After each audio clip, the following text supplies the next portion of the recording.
This is Marianne and I'm Sarah. We just wanted to have a chat about how we became swim coaches. We've had a lot of people asking us that. We both have that experience of people asking us when we're doing our coaching. So we thought it might be interesting for you to hear a little bit about how we actually got to do what we're doing. So I'll ask Marianne to introduce herself. Hi there, I'm Marianne and I'm a total immersion swim coach and also an open water coach down in Sussex in the UK. Brilliant. And I'm Sarah. I'm also a total immersion coach and an open water swimming coach, and I'm based in North Manchester.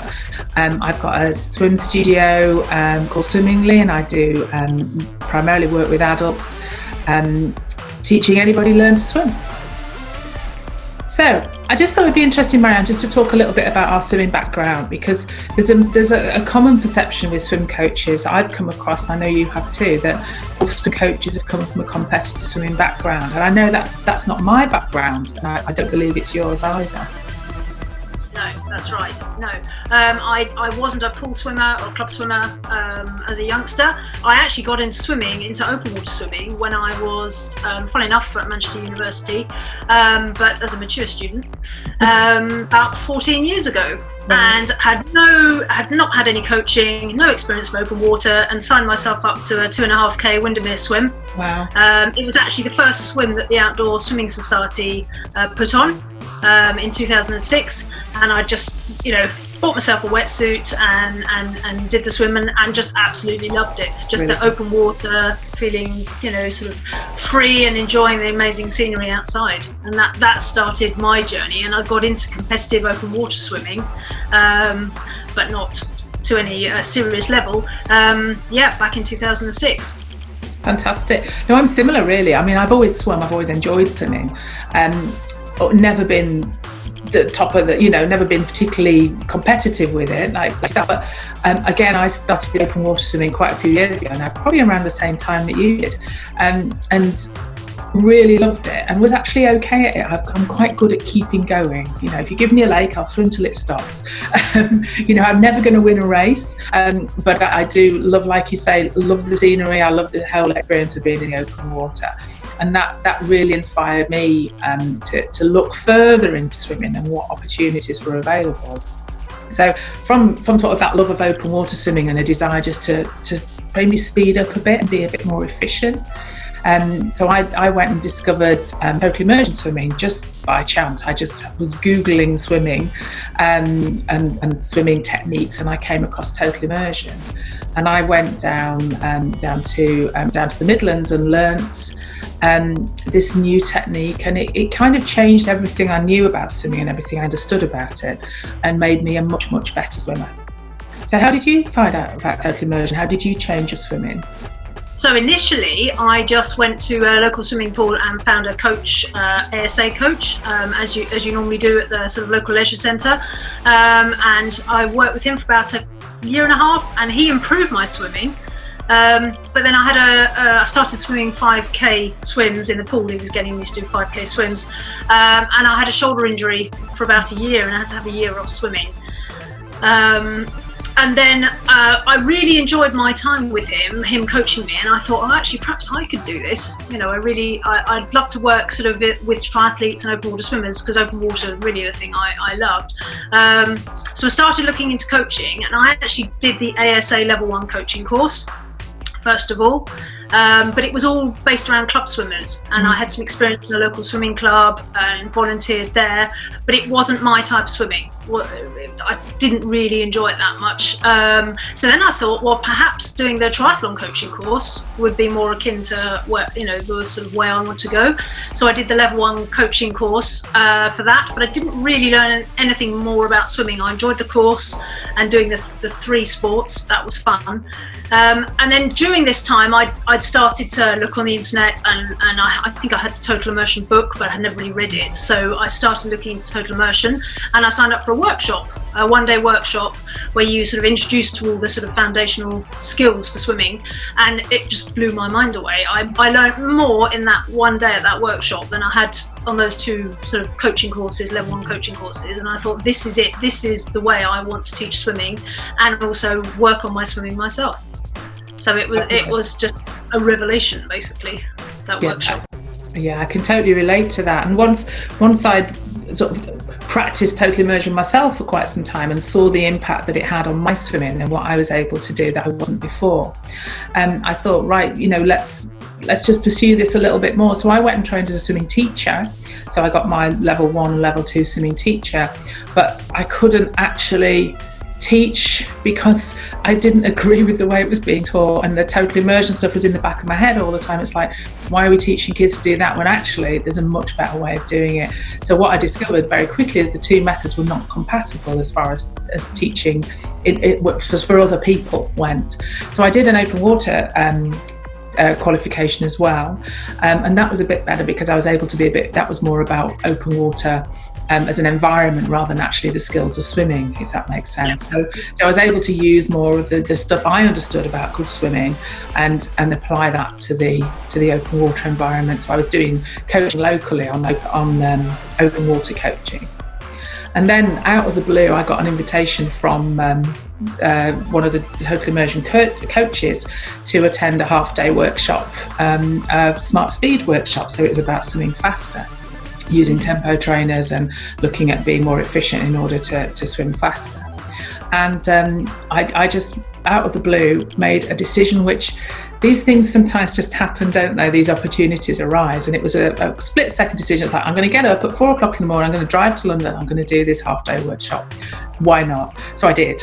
And I'm so glad I did, because it changed a lot more again about swimming and actually looking at, it was part of there was coaches being trained at the time, and Terry Lachlan, the founder of Total Immersion, was there. So I got a chance to talk to Terry, and I just thought, and people were talking about being coaches, and I thought, really? Is this possible for me to do it? Because I love it so much. So I broached the subject, and people go, yeah, absolutely, just go for it. And it's one of those decisions, because I thought, well, no, I'm not good enough to be a coach. It's not something that is for the likes of me. It's for other people. It's for fast swimmers. It's for young people. It's for super fit people. Not for me. But I went away, gave it some thought, and thought, why not? Let's just go for it, see what happens. Yeah, absolutely. I mean, it was similar for me when I did the volunteering at the local swimming clubs. I had started the training for total immersion at the time, and it was so conflicting that I had to give up the volunteering at the swim club, which was all with youth swimmers as well. Although total immersion is it's a methodology, a way of teaching. It's not a swim stroke in itself, but just so the way they were teaching was totally different. The children were using far too much effort. Total immersion teaches you to use much less effort. Less is more, basically, isn't it? With efficient swimming, and so I gave that up because I, as you said, it was too conflicting, and I was questioning the whole time. Why are they doing it like this? Similarly, I just decided. I talked to from that workshop, the coaches at the workshop. I said to them, I'm interested in becoming a coach, but yes, do you think I could do this? And they said, absolutely. They said, if you've got you've got to want to, you've got to be able to teach people, work with people. If you've got those skills, those are much more important than what your background as a swimmer is. And it made me think, well, okay, yes, I've taught in different capacities before, and worked with people before, particularly in a healthcare setting as well. And I thought, well, yes, okay, I've got those skills. So it's learning the technique and how to teach the technique is what I need. So I decided, let's go for it. Let's try it. And I just absolutely love it. My husband has said, I can't believe you found the perfect job for you. Oh, it's amazing, isn't it? Why didn't you think of it 20 years ago? It's like, well, I know. It is. I mean, I've actually, when I was working a while ago, and somebody was in my pool and they said, I've done no work today at all. I've just been messing around all day. And I said, I'm the same. And then she looked at me and I looked at her and I thought, oh no, this is my job. I am actually doing my job. This is work. It's such a privilege to be able to swim and teach people to love swimming every day. And when you can see you're helping people take the struggle out of swimming, And that's what, the amazing thing. And they actually start to enjoy swimming again, because a lot of people come, don't they, and they're like, oh, I get tired after swimming 2 lengths, and they're sort of, it's a real trial. Oh, I'm doing a triathlon and I hate the swimming part. It's always the bugbear, the swimming part.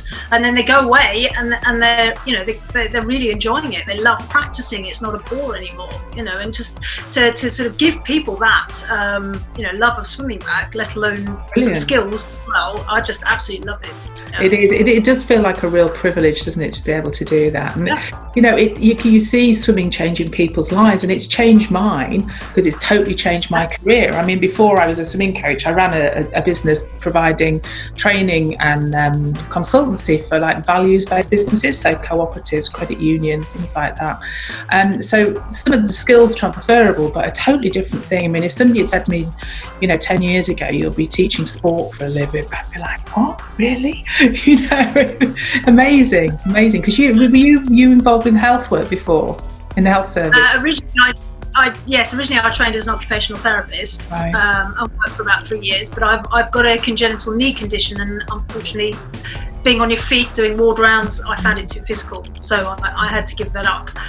So then I went back to university and did languages, and then ended up in Manchester doing a PhD. I mean, I was never the brainy kid at school, but anyway, just goes to show if you apply yourself in life, you can do most things.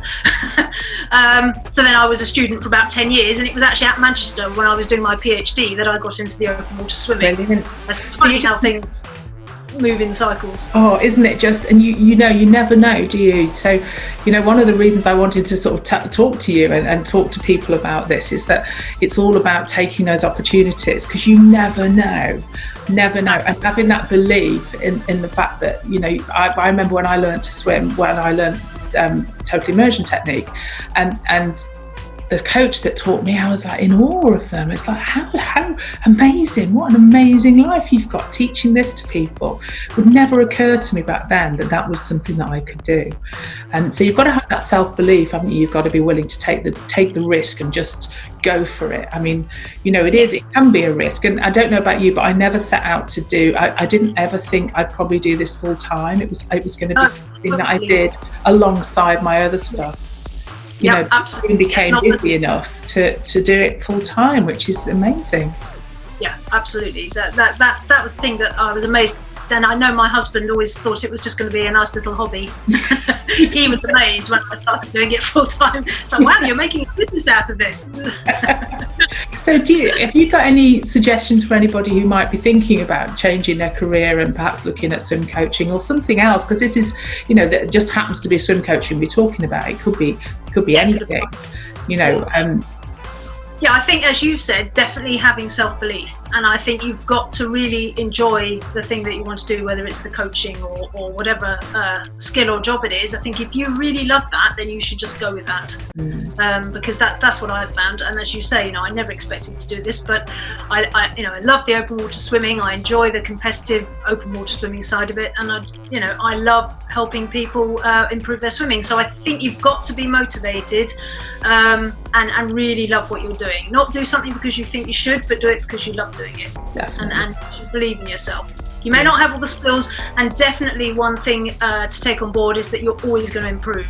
I mean, when I look back when I started coaching and how I coach now, I was terrible. Now I'm thinking, oh my goodness, that was me back then, because and the whole time you're improving, and it's really important not to think you're the perfect coach or whatever it is in your job. You're always wanting to learn, and I know amongst our community we're very open to shadowing each other, watching other coaches, inviting coaches over, and you learn so much from that as well. And it's a good social network as well.